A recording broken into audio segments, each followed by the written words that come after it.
Alright, welcome everybody. You're going to watch the first episode or the first series of my new YouTube channel, which is going to be Build It, Race It, and Break It. That's right. So this is my dad, Mo, and I've learned a lot from him, you know, building, breaking, and having fun and stuff like that. So one of the big things about this channel is we're always getting into stuff, and we have more than one project, and we're never consistent. Like, we'll work on it one day, and then a month later we'll pick it up, and then we forgot where the hell we left off. Or 3 months later. Yeah. So first of all, we'll start with my dad's Jeep, right? Okay, so your Jeep is it's a 1986 CJ7. Yeah.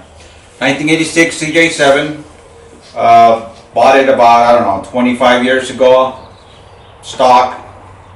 And what condition was it in when you first got it? Oh, it was flat tires on the ground, barely run. I had to Jimmy rig some stuff to drive it home. No brakes, and it's been a project ever since. All right, which brings us to today. Now, right, you've had the Jeep, you've got the LS, you got 1-ton axles, you've gone everywhere, right? Pretty much. We haven't really rock crawled or off-roaded out of state. You know, we're in SoCal. But you've been everywhere where people say you can't go, and you've done it, right? Yeah. Had a few people get off the Jeep. Yeah, and that's led us to now we have your Jeep with all the Gen Right stuff on it, right? Yeah. Now we have pretty much, I want to say we have all the body armor on it. You got the roll cage, you got the 5-point harness. Full body armor, full suspension, 4-link in the back, 3-link in the front. Well, that's what we're going to. That's right? What we're doing now. Before we get there. But right now, the Jeep's already got all the body armor and got all the roll cage, right? Yes. And we'll show all of these clips here in a second. So today is frame upgrade, right? So this is the next step, right? And the only reason we're doing a frame upgrade is because we finally killed the frame on the CJ7. So for the people watching this, the whole point of this is we're trying to do another upgrade to this Jeep, right? Which you've seen a million videos of this. But honestly, we did the work and the research, and we haven't seen a lot of people talk about how they extend their Jeep frames, right? So one of the problems about the CJ series Jeeps is they're actually 2 C channels, right? So it's 2 C channels and they're welded together. Correct. And then the frame rails are actually 2 C channels. So it's not as strong.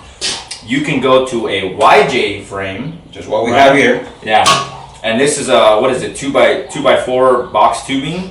Yeah. And it's one tubing all the way through for the rails, right? So this will be stronger compared to the CJ frame, and what's nice about it is the body fits right on. Pretty much, right? The body fits on. So the idea was, hey, let's get another frame, right? Let's clean it up, let's tack all the brackets on, because the next upgrade we're doing is we got all the Gen Right parts for a full 4-link kit front and rear, right? 4 in the back, 3 in the front. It's a 3-link in the front? 3-link. Okay. So that's the goal that we're going to. So we were going to start it, and then of course we throw a wrench in the project and we say, hey, instead of just doing that, why don't we extend the Jeep too and do all that? Because it's nice to have that extra wheelbase. It's nice to have that extra room in the back, right?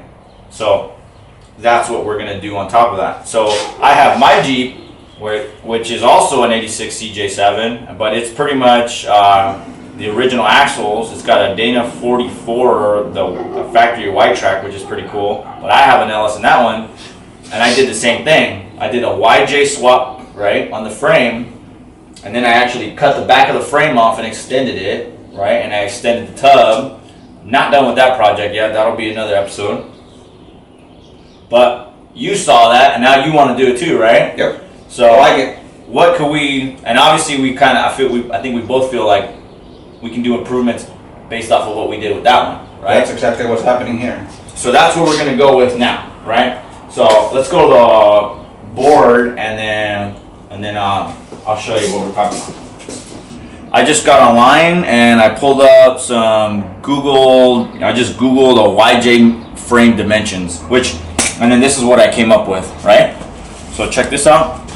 So I got my notes on it already, right? And pretty much this is the front of the frame, and then there's a hole where the shock tower was, right? So that's your 0 mark, and then they pretty much base off all the other marks off of this mark, right? So we decided to, one of these rear mounts right before the rear axle hump is, that's where we're gonna cut the frame and extend it right before it starts to pitch back up on the frame, right?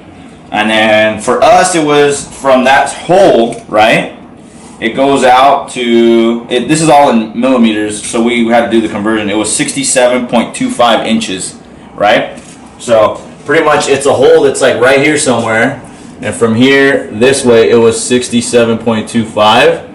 And then it puts us right about here, right?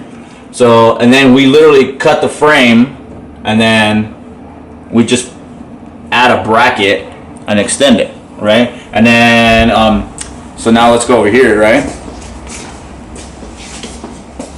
So, this is the whole frame here upside down. Actually, let's do it, or yeah, stay right there. You'll look at this right here. It's a lot better. So just kind of get this right here. So, this is the bracket that we decided to go with. I saw somebody else online did it, and I liked it, and I just did a couple of my own improvements based off of this. So if I remember right, this is a 2 by 4 inch box tubing, okay? But this is 1/4 inch thick steel, right? Yep. So what's nice about that is it actually butts up to the top and the bottom to the frame. It butts right up to it. And then what we did is, instead of cutting it straight across, we did the what do you call it, the fish welds, right? So we cut an angle on it like this, and then we just chopped the tip off and drilled holes into the end. So all this is just giving you extra welding surface, right? And then plug welds, right? So because it's 1/4 inch, the sides go over the frame rail, and then the top and bottom of this box butt right up to the frame rail. So here they're butted up, and then on the sides they're overlapped, and then that's all welded, and then we plug welded on top of that, right? And then what we plan on doing is, this is actually this is like 1/4 inch, but we're gonna add some like diamond plates on it like this, and then we'll weld this all the way across. You know, I feel like that should be pretty solid. You know, I think it'll work. And if not, we'll break it and we'll do it again. So one thing we had to do when we did this is my garage floor is not perfectly level. So we set up the frame on jack stands, right? Right now it's upside down because we're halfway into the weld. But we set up the frame on jack stands, try to level it off best we can. If you see my notes there, I was 7 degrees nose down. That's just, so when we extend it, and we add this section in, everything's the same. You know what I mean? It's still level left and right. It's still level front and back with that 70 degree pitch down. And then we just weld these up, and everything we'll tack weld it. And then we marked our holes, and then we took a measurement from this hole, right, to the farthest weld point here, which was right here. And then we did the same thing here, from here, and then over to this hole, right? To make sure that this thing's not twisted, and we were good. I think we were like a 16th off yesterday, right? So as you can see, we cut it yesterday, and we started to weld it yesterday, and now we're gonna finish welding these brackets on, right? We're gonna hold off on the diamond plates because we have all the Genrite kit here, right? So all this stuff, right? This is your kit for the 4-link in the rear, right? And then, actually, this goes on that side, huh? Yeah, it's upside down. Is it? Yeah. And it goes on this side. Yeah, It goes on this side. So it should go.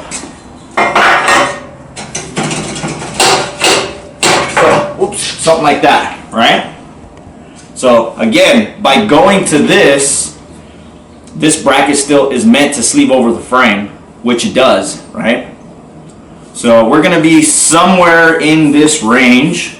That's why we're gonna hold off on those diamond plates, right? Because because we have to cut into that diamond plate or whatever. We're gonna see how we go with that, right? So I think today the goal is to finish welding this, and then you've already cut off pretty much all the stuff off the frame, and then there's a couple more pieces that we just got to grind smooth, clean up, and then I think maybe tackle the gas tank, right? Because we also have a Genrite gas tank, right? And this is what, 30 gallons? 25. It's a 25-gallon tank, and it's set up for, it's all cut out right here.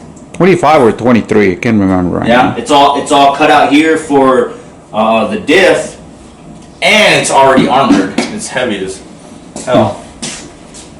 So that's the goal for today, and then yeah, we'll see how it goes. Hopefully we're gonna try to keep these videos going to kind of remind ourselves of what we did and what we need to fix, and then maybe we can get input from people, tell us, hey, you should do this or change it to this or something or other, and that'd be great, because we're not experts, but we do this all the time. And I mean, how many times have we said that, oh, we should have recorded that, you know? So hopefully that's the whole goal, and then we'll see how it goes. And then when it's all done and finished and complete, then we can get to go have fun. So cool, let's rock and roll. So like I said, if you take that measurement from the front to here, right, on the outside is where that body mount is, right? We went ahead and cut that body mount because on the YJ, when you go from CJ to YJ, that one body mount will not work, right? So we literally cut the frame, we marked it to that, what was it, 67.25. We just took a square, marked it off, and then we took a Sawzall with a good blade and just cut it straight down, and we took our time, so we got a nice clean cut. Of course, we made sure that the frame was stable and level, so we don't get cut it all retarded. Then we added this bracket that I saw somebody online kind of had it, and we just modified it. So again, this is a 2x4 or 2x3.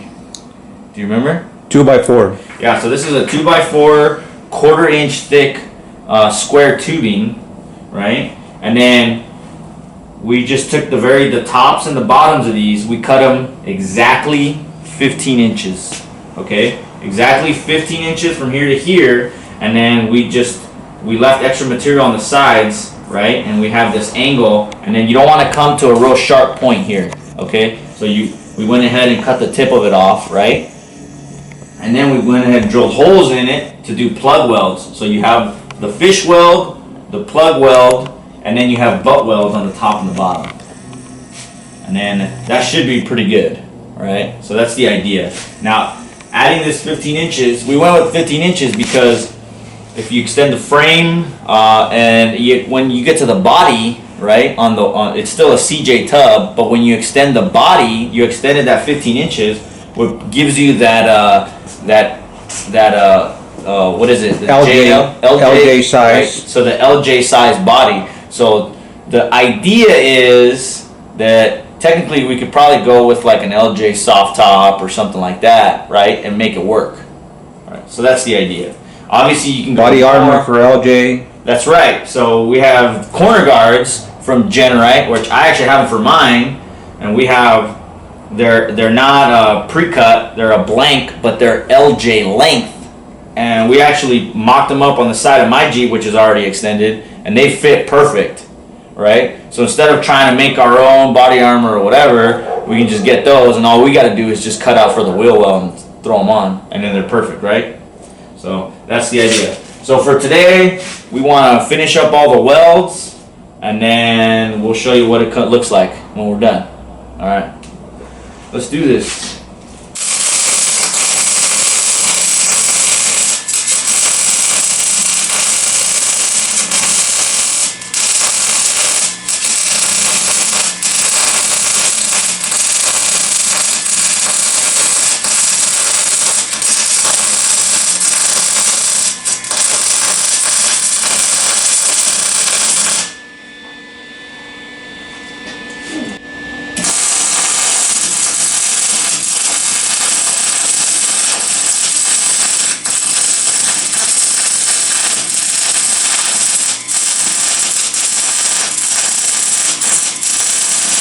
We got pretty good welds all the way around. Now all that's left are these plug welds. Well, here we go.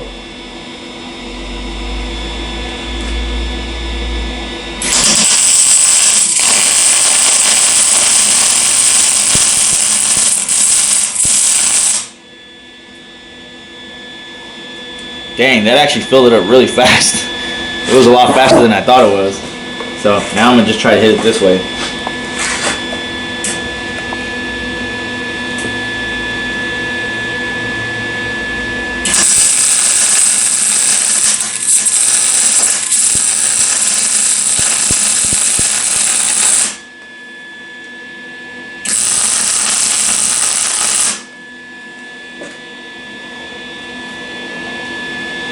Yeah, I don't think that's going anywhere. Okay, cool. So we flipped the frame back over, so it's right side up now. We finished all the welds, right? We got the fish welds, the butt welds, and the plug welds, cleaned it up. They all look pretty good. Everything looks fairly decent. Like I said, I'm not an expert welder by any means, but I mean, I feel comfortable with this. Now, we ran into an issue. We started mocking everything up. So this is the rear truss setup, okay? Obviously we need the axle to find out exactly where we're gonna line it up, but we kind of just wanted to mock everything up to see what it would look like. So we got our link bracket that's supposed to slide onto the frame rail. We have our upper link and our lower link. Well, for whatever reason, like I said, we cut the frame right here, and here's where we extended it. And we were thinking that the bracket was going to slide here. Well, obviously that's not going to work because the whole point is to extend the frame or extend the wheelbase. So it's supposed to go back here. So now our only issue is right up in here. So this bracket will no longer go flush to the frame because of the fish welds that we have here. So we were hoping it was going to look just like this side here, right? So it would go flush right in the middle of that, right? And then from here back would be our frame or our axle. But if we did that, I mean, you're talking about it'd be another like 15 inches. So the axle would be all the way in the very back, right? Which is it. You want to kind of keep it center of where this hump is. So it looks like it's going to be closer to here. And then, you know, either we can add a plate in there behind it, weld it, and then call it good. But honestly, I think to get full contact with the frame, we're probably going to have to cut it here and cut that piece of that bracket that we added on off so that this bracket is flush to the frame. I think that's what we're going to have to do. I don't want to add another piece and call it good. I'd rather do it right, you know what I mean? So that's a problem. But, you know, that's the whole point of this is it's a learning curve, and we're going to make mistakes, we're going to fix them. So that's fine. None of this is set in stone yet because we need the axle to determine where exactly we want our axle to be at in according with the frame. So that's the idea. Alright, cool. So we mocked up the Genrite gas tank. We got it bolted in the back and just hung with the jack and then tie down, just to kind of give us a really good reference point. So we know the diff's going to be, we have room here, but we don't want the diff to be so close to the gas tank. Obviously you want to have a little room to work with, and then just for, you know, just to be a little extra safe, you know. So we're thinking we want about what did we say, 3 inches from pretty much the diff cover to the inside of this gas tank. Because your original 20-gallon CJ tank, the diff's actually banging into the tank, right? Yep. So that was kind of the whole reason we went with this. So without cutting the links or anything else, kind of just setting this, of course this is all mocked up right now. So we're thinking we're going to be right around here somewhere with this Genrite bracket. So in the directions it says that this thing goes behind the last bolt of the transfer case skid plate, which here's my finger right here. If you can see it, this is where the last bolt is, and it's about 2 inches behind that. But if we move it up forward, right, gives us a little bit of room and we don't have to cut into this. So we're still trying to play with it. you know, maybe we can move this back a little bit and just cut maybe like an inch or two of this off, just so we have a clean weld and this is flush to the frame. But it gives us an idea of where we're going to put the brackets. Obviously, we don't have the actual axle here yet, so that's going to determine where everything's going to go. But we just want to see what we're going to work with. So I think this is going to be a good stopping point for today. I think maybe tomorrow. You say you're going to bring the axle tomorrow? All right, cool. So we'll bring the axle and we can start playing with that, figure exactly where we want that. And then that pretty much is going to determine where these are going to go, and then also where the GenRight shock towers are going to go. And then we know if we're going to cut here or cut these off or what, you know? And then we'll prep all the frame up and get these tacked in, and then we'll start maybe cutting the frame for the shock towers next, maybe. So. Okay, so what are you thinking about doing? Well, we're looking at two options, okay? Either we leave it right where it's at right here, okay? Right before the bend of the frame, okay? And then try to get our measurements to the truss and see how far it's gonna push the rear differential on it. Okay, and then the other one would be to grind this off right here, top and bottom, so we can get this in here, in between it, okay? That way the frame and the extension will be braced. So that'll work really good, that'll make it strong. And then all we have to do is put another plate right here, So it's all flush. so it will be flush up against the bracket, and it'll fit right there, boom. Okay. So then that way this bracket acts as like an extra sleeve, like another brace for the whole extension Exactly. piece, and it's only going to reinforce everything. Right. Okay. That's what I'm thinking. And And you- it's giving us the distance where this bracket is supposed to go. And then you think if we put it right here, should give us, we could probably go back with the Yeah, go axle. back with the axle. We can go back with the truss like another 3 inches, which is what we want, because we're also after a longer wheelbase. Yeah. So we can push the axle as far as back as we can. Cool. And be able to utilize the gas tank with the, which is designed for that, having the hole in the middle. Wow. So, I like it. All right, well, I think that wraps it up for today. We got the frame extensions pretty much done. We got a good understanding of where we want the brackets for the 4-link set up. We got the gas tank mocked in. We kind of have an idea of where the rear axle is going to go. Maybe tomorrow we'll get the rear axle. We'll figure out exactly where we want that, and then we can start tack welding the rest of these brackets. So I think that's going to be where we pick up maybe tomorrow or the next time we pick this this project up again. Thanks all for watching, and build it, race it, and break it, and repeat. Thank you.